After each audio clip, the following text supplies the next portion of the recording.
We're driving a 2023 Kia Niro. Coming up, we're going to tell you how the Kia Niro can help you develop a more robust gut biome. And yes, we are actually going to pay off that absolutely bizarre tease. But first, information explosion.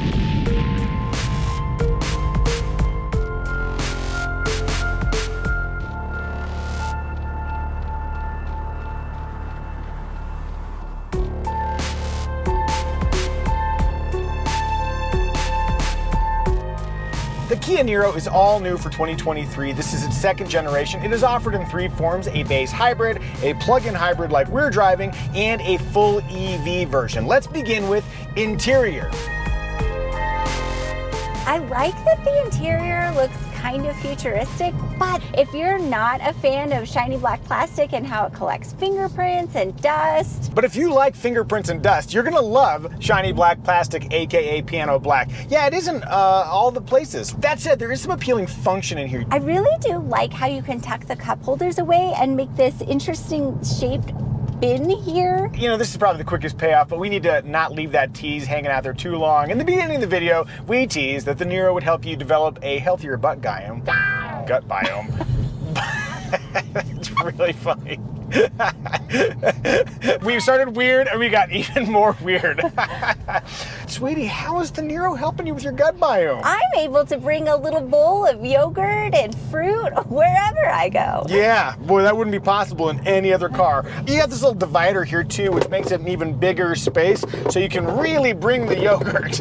And then the little cup holders that sort of spin out. That's a nice little parlor trick. Speaking of cup holders, I wish the door cup holders were large enough to accommodate something like this or a large coffee mug. Is the reason the upper and lower storage so small because of the styling here? If so, I'd prefer less style, more storage. That does lead into material quality, which this is not a premium vehicle, but you know, there are some areas that are soft. The texture up here is really pleasing to the touch and visually interesting. We call that modern Superman spandex. We should talk about the combined climate and audio controls. I kept accidentally hitting the auto climate button. Quick gist, the system uses the same physical controls and capacitive touch space for both climate and audio controls. And when you were turning down the volume, your finger was grazing the auto climate area button here, which pulled up the climate controls. Then consequently, you turn the climate controls down. I've never done that before, but if you do it, theoretically someone else could. That said, this interface, which I found initially kind of confusing, has made more sense over time, especially since there's this button here where if you hold this switcher down for a long hold, you can determine which it will default back to. In our case, we've just got it set up for the audio controls. It makes it a lot easier to use. I find the front seats to be very comfortable. The rear seats are also very comfortable. They don't have a recline function, but I think the static lumbar support is laudable. And in terms of space, I fit very comfortably behind my preferred front seat position. And then in terms of cargo space, we've got 19.4 cubic feet back there. You get an extra like 3.5 cubic feet or so if you go with the EV or the standard hybrid version of the Niro. But I found there to be plenty of workable space. The rear seat backs flip down easily. I think it's a very functional cargo area. This particular trim also has the optional smart lift gate that detects the key in your pocket and will automatically raise the hatch. We've never had a problem with it, but on this particular vehicle, it was a little skittish to operate. Very odd. Kiddo, how is it getting in and out of this car? It was easy because it's low. And then what about car seat install? Easy peasy. Latch points are exposed. Door opening was wide enough. Easy peasy watch. Latchy squeezy. As for safety, the NHTSA and IIHS, neither one of them have rated the 2023 Kia Niro just yet, but it does have a robust suite of active driver assist, lane keeping assist, automatic emergency braking with pedestrian detection. Blind spot monitoring is also standard, 7 airbags, and there's also a safe exit assist feature where if a vehicle is coming up beside you and you go to open the door, it'll let you know, hey, something dangerous is coming. Family, what do we think? Is the Kia Niro family friendly? Small, family friendly. Indeed. Rear window test. All the way down. Woo. Enjoying music. Armrest test. Driving in a comfortable 8 and 4. It's a little bit of a reach to get to the armrest with my hands on the steering wheel. Now what I can do is I can lower this a little bit. Wait, no I can't. I'm as low as I can go. So it's a little bit of a reach. Got stitching on the inboard and a fairly abrasive material on the outboard and not excessively squishy. It's like elbowing Superman's crotch. It is like, wow. This is what I get for bringing up Superman spandex. I'm going 65% inboard, 55% outboard. Hey! For some reason, would you like to see more videos like this, where we review cars as a family plus the occasional helicopter adventure? If you would, you are welcome to subscribe. Style! Do you like the style of the Niro? I really do. I appreciate how vertical the front has gotten in this generation, and it looks so modern with that silver trim. I think the most striking element for me is the aero blade feature. It's contrasting in some trims and body colored in others, but strangely, I mean, it reminds me of the Audi R8. Whatever it is, I think it's a very interesting design. We like the look of the Kia Niro, but what do you think? Do you like the Niro? If so, if no, tell us in the comment section. Also, do you like my shirt? Well, sorry, you can't get it. It's not available, but it is made by Blipshift, who make limited run automotive apparel. If you would appreciate automotive-oriented clothing, click the link in the description below, use the promo code Micah, and new customers can save 20% on Blipshift. Moving onward to In Motion. Driving around the Kia Niro, to me, ride quality is fine. Handling, it's not particularly sporty, but it's fine. I liked it. You'll have your opportunity to talk, sweetie pie. But yeah, I liked it too. I think it was quite agreeable. That is until we go to accelerate. I'm flooring it now. Whee! So there were a couple of interesting things that happened there. There was a big delay while the dual clutch downshifted. And then in terms of ultimate acceleration, the Niro is not a quick car. 0 to 60 times in the plug-in hybrid version is about 9.5 seconds. And if you go with the standard hybrid, it's over 10 seconds. So power is not the key appeal here. Sometimes when you have a hybrid and you go to accelerate, it just does that revving thing, that drone that can be so annoying. This doesn't do that because it is actually going through gears. So if you want a more traditional powertrain feel, the Niro is a good choice. Driven normally, I find the powertrain behavior to be perfectly acceptable, unless of course I'm trying to accelerate, in which case I'll get a little bit impatient. Last thought for me, in many hybrids the brakes feel odd, but as I come to a complete stop here, let's see if I can be very smooth. That's pretty smooth. No weird hybrid brake feel here. All right, that's what I think, but what does Sweetie think? Sweetie's at the wheel. I think you got some thoughts. I'm really tempted to do something weatherman-like and say summertime and the driving is easy, but I'm not gonna do that. You get to have it both ways because you got to say it, but then you don't have to own it. Yes. Why do you like driving this thing? I think because for the same reasons that you might not be excited to drive it. Like everything just felt kind of easy, nothing was too dramatic. Like when I put the gas on, there's like enough power to get me ahead of traffic, but I don't feel like I'm going to like overpower anything. No, you won't. And I also really like the steering. It feels very precise, but not too heavy. It's doing the things you want to do at the rate you want to do them, and that's very reassuring. And if there's one thing you want, it's to be reassured. I do. Did I say that okay? What, I do? I think you nailed it like 23 years ago. Hey.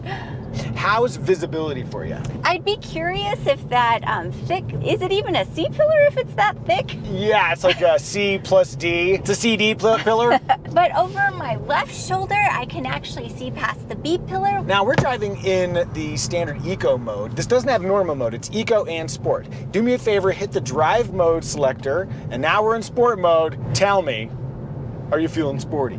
Is the steering a little heavier? I think it would be, yes. Transmission changes too, so it's probably down a gear, ready to get snappy out of the corners if you wanted to accelerate, which you probably don't. No, thank you. I think I prefer the steering in the eco mode. Put it back in eco mode. Sweetie does what Sweetie wants. So when you operate the paddles, that changes the regenerative brake function. So you hit the left side. Okay, so the more you pull the left side, the more of that regenerative braking effect you get. So there's no one pedal drive mode, but around here especially, you just want to kind of come off without having to switch pedals because you're anticipating yet another corner. Being able to control that regenerative brake function is fun. well, fun's not the right word, but Useful?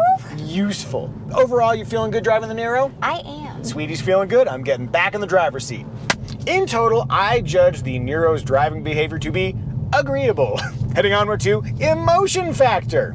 Let me very quickly thank Flying Eyes Sunglasses for sponsoring us and supporting us for so long. If you want to know why they can do things like this, or about the magnetic tinted lenses that Evie can put on her ophthalmic line, click the link in the description below. You can learn all about Flying Eyes, and if you want eyewear that is aviation grade, we absolutely love it in the helicopter, and it'll be the lightest, most comfortable eyewear that you've ever worn, maybe consider Flying Eyes. And if you use the promo code Micah, you can save 10%. Flying Eyes. Oh yeah, one more thing. One time my dad sat on them and they did not break. That's right. Either I have a weak or very strong sunglasses. Flying Eyes. Probably very strong sunglasses. You do a lot of squats. Strongest in the business. What's the emotion factor here? It's stylish, and there is definitely an appeal to the fuel economy. That coupled with the futurism, which is not needlessly aggressive futurism, I think makes a compelling package. And I also like the fact that they give you a few different versions of that fuel-efficient futurism. So if you want the hybrid, that's cool. That's the cheapest option. The plug-in hybrid bridges the gap between the EV and the hybrid. What do you think? Are you feeling emotionally drawn to buy a Kia Niro of your very own? If you are, you may need to sell your current car first. Click the Kelley Blue Book pricing link in the description below to find out what you should pay for a Kia Niro and what your current car is worth. Heading onward to remarks. Remark number one, infotainment. Every trim of the Niro has this 10.25-inch screen, with the exception of the absolute base hybrid LX trim, which comes with an 8-inch screen. I found the way the menu was laid out to be easy to navigate, and I really like the retro futurism of the graphics. I do have a complaint though, which is that with the 10.25-inch screen, inexplicably Kia does not offer wireless Apple CarPlay and Android Auto. That only comes with the smaller screen. One thing I do like though, 5 standard USB ports. There's a little bit of a melange of USB-A and USB-C strewn about the cabin, but so if you're in the back seat, you'll definitely be able to power your device so you can ignore your parents more effectively. Yay! Hooray! Ignoring mommy and daddy. Yeah, it's an awkward slogan, but we can all get behind it. Woo! Another feature offered on the Niro is Digital Key 2.0, so you can use an iPhone or your Apple Watch or a Samsung Galaxy phone to open your vehicle. And you can also share key access to other people conveniently via text. And now it's time for everyone's favorite segment, the Muzio Family Smell Test. Our daughter does not like new car smell, and we know some people agree with her. Kiddo, how do you find the smell of the Kia Niro? Is it good, bad, or just okay? Just okay. And that was the Muzio Family Smell Test. All right, let's talk about engine choices. The base Niro hybrid has a 1.6-liter hybrid engine with a 6-speed dual-clutch transmission. It's very efficient in standard form, but higher trims lose some of those NPGs. Then there's the 1.6-liter plug-in hybrid version that we're driving. It also has a 6-speed dual-clutch and more horsepower, but the exact same torque as the base engine. Range is 33 miles, though it's 32 in the SX Touring trim that we've got. Then there is the full EV version of the Niro. It has a 253-mile range, and with its increased power, it's the quickest version of the Niro you can buy. Regardless of powertrain, all Niros are front-wheel drive, and no, you can't tow with them. Sweetie? Yeah. Can I give you a trim recommendation? You can. Our trim recommendation is which trim will give you the essential features you would regret not getting, but at the lowest possible price. We're going to recommend skipping the base Niro Hybrid LX trim because it does not have smart key access or rear vents. Instead, we'd recommend the Hybrid EX. It adds $2,600 to the base price for a total of $29,190. But it adds smart key access, those rear vents, paddle shifters to control the regenerative braking function, heated front seats, a 10-way power driver's seat, that 10.25-inch display, and full-speed dynamic cruise control. It's much more car for the money. As for the competition, there aren't a lot of direct competitors for the Niro, but the Toyota Prius and the Prius Prime come to mind. The Prius is all new for 2023, and it is more efficient and, to my eyes, much cooler looking. That Prime in particular has more EV range and a lower base price than the Niro PHEV. Did we miss any remarks? If so, tell us in the comment section. Synopsis! In thinking about the essence of the Kia Niro, it is efficient, and I think it's pretty cool, but there is a potentially even cooler option just waiting in the wings. To me, it is the you in the you versus the girl she told you not to worry about meme. Sorry, Niro. So not you, the you in the you meme. You might be the you in the you meme, though, so if you don't know if you are the you in the you versus the... sorry, I'm just gonna stop that there. Okay. Family, I think we've done a good job reviewing the Kia Niro. May I have a 5 and a 5 and you? Come get your high five. Bam! Actually you that time. Actually you.